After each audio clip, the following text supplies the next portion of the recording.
আমি প্রায় সময় বলে থাকি যে একজন মহিলা, সুন্দরী মহিলার প্রতি আসক্ত হয়ে গিয়েছে একজন পুরুষ। আসক্ত হওয়ার পরে তার সাথে মিলিত হওয়ার জন্য, অবৈধভাবে মেলামেশা করার জন্য সে অনেক চেষ্টা করেছে। একদিন যখন ওই মহিলা একটা কাফেলার সাথে যোগ দিয়ে আরেক জায়গায় রওনা দিয়েছিল, ওই লোকটা ওই কাফেলার সাথে যোগ দিল।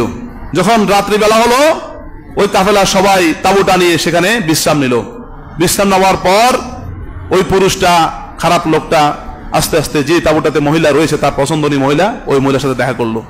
বললো যে আমি বহুদিন যাবত অপেক্ষামান যে তোমার সাথে আমার মেলামেশা হবে, তোমাকে আমি যে অন্যায়ভাবে বা অবৈধভাবে ভোগ করবো, কিন্তু আজকে সেই সুযোগ এসেছে, আমি অনেকদিন চেয়েছি। তখন ওই মহিলা বলল যে তাঁবুর অন্যান্য লোকজন ঘুমিয়ে আছে কিনা তুমি একটু খোঁজ খবর করে দেখো।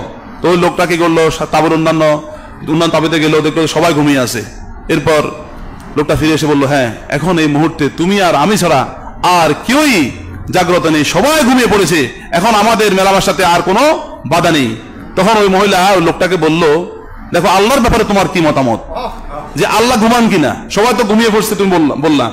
তখন ওই লোকটা বললো, না না, আল্লাহ তো ঘুমান না। তাহলে মহিলা বললো, দেখো যেই কাজটা, যে অবৈধ কাজটা স্বয়ং আল্লাহ খারাপ জানেন, মন্দ জানেন, পাপের কাজ হিসেবে সাব্যস্ত করেছেন, তো সে আল্লাহকে জাগ্রত রেখে তুমি আমার সাথে কিভাবে অবৈধ কাজ করবা, বলো? ওই আল্লাহকে ভয় করো।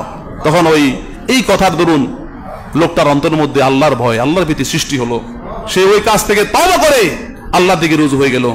যখন সে মৃত্যুবরণ করলো, তার খুব কাছের একজন বন্ধু তাকে স্বপ্নে দেখলো, বলল যে হে বন্ধু, আল্লাহ তোমার সাথে কিরকম ব্যবহার করেছে?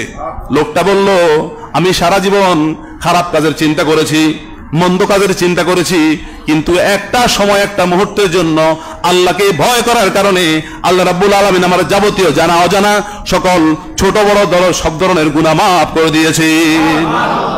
একটা মুহূর্তের জন্য আল্লাহকে ভয় করেছে সে। এজন্য আল্লাহ রাব্বুল আলামিন বলেছেন, ইত্তাকুল্লাহ হাক্কা তুকাতিহি, ইয়া আইয়ুহাল্লাযীনা আমানু ইত্তাকুল্লাহ হাক্কা তুকাতিহি, আল্লাহকে ভয় করার মতো ভয় করো, ওয়ালা তামুতুন্না ইল্লা ওয়া আনতুম মুসলিমুন, এবং আল্লাহর কাছে আত্মসমর্পণ করা ছাড়া তোমরা মৃত্যুবরণ করিও না। তাহলে আমরা আল্লাহর কাছে আত্মসমর্পণ করব এবং আল্লাহকে ভয় করব, তাহলে আল্লাহ রাব্বুল